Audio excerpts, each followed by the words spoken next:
Boa noite novamente. Eu quero tomar liberdade pela primeira vez aqui na tribuna fazer um pronunciamento lido, porque, ao contrário do que há poucos dias numa rádio o secretário de Educação do município disse, que os vereadores estão aqui simplesmente para fiscalizar e para legislar, nós estamos aqui também, colegas, independente das posições, vereadora Marivone, para representar a população e formar opinião. Eu estava nas ruas de Porto Alegre em 2013, aos 14 anos de idade, quando jovens de todas as vertentes ideológicas reivindicavam um governo que desse mais atenção para a saúde, educação e transporte público do que para a construção de estádios para a Copa do Mundo. Ao lado de colegas de colégio, aquela foi a minha primeira participação em manifestação popular.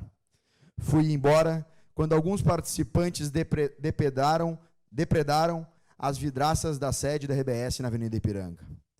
Participei ativamente de todas as manifestações pelo impeachment da ex-presidente Dilma.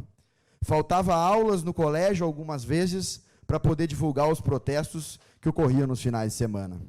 Lotamos, junto a outros milhares de gaúchos, o Parcão em Porto Alegre, com manifestações pacíficas e democráticas. Em um certo domingo, mais de 100 mil gaúchos lá se reuniram, percorreram a pé a Avenida Ipiranga e, sem violência, cruzaram em paz pelos petistas que protestavam no Bonfim. Deu as pedaladas fiscais e derrubou a incompetência fiscal. Ao lado de Marcel Van Hatten, em 2017, como assessor parlamentar na Assembleia, enfrentávamos diariamente o jogo com argumentos e fatos, como comumente fazem as crianças, tentavam virar o tabuleiro, jogar as cartas no chão e desligar o videogame da tomada para esculhambar e não perder a partida. Se retiravam do plenário para derrubar quórum e adiar a derrota no voto. Aos 19 anos, em 2018, era convidado pelas rádios da cidade para enfrentar no debate, com argumentos e convicções, filiados, professores, defendiam a candidatura de Haddad. Eu, sem receio algum do cancelamento das redes sociais, defendia de Jair Bolsonaro, que resgatava o nosso orgulho pelo verde e amarelo, ante o vermelho usado até hoje pelos adversários. Eu não me arrependi. Em 2020, me coloquei à disposição da minha terra. Nunca escondi os meus valores, princípios e a minha raiz ideológica. Meus posicionamentos em defesa da propriedade privada, da livre concorrência, do direito à defesa, das liberdades individuais, do Estado menos inchado e combate incessante à corrupção, sempre foram muito claros.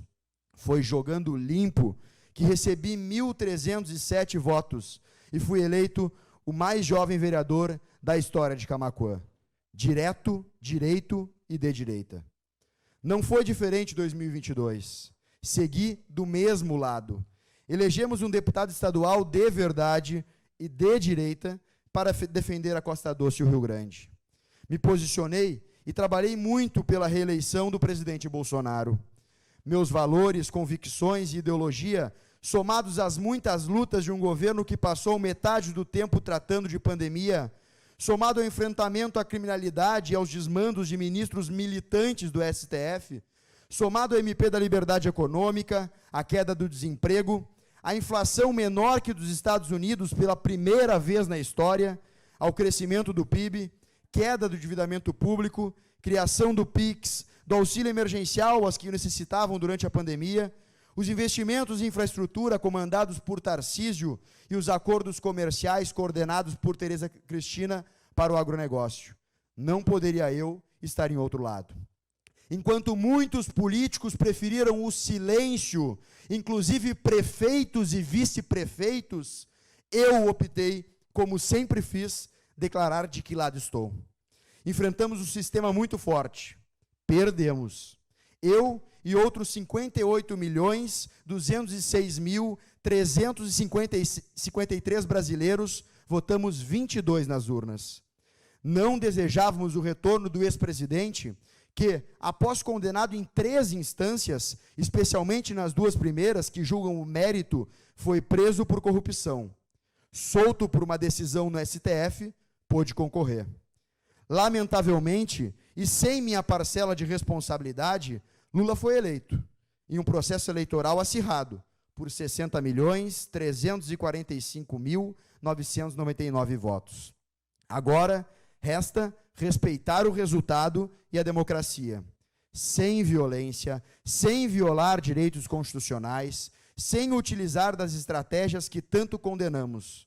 Será com o mesmo ímpeto daquele guri que lutou contra a priorização de estádios para a Copa do Mundo ao invés de hospitais em 2013, pelo impeachment de Dilma em 2015 e 2016, pela derrocada do PT em 2018, pela condenação em segunda instância em 2019, pela oportunidade de ser eleito em 2020, que eu irei lutar e ser um opositor firme, mas coerente, como faço hoje como vereador em Camaquã.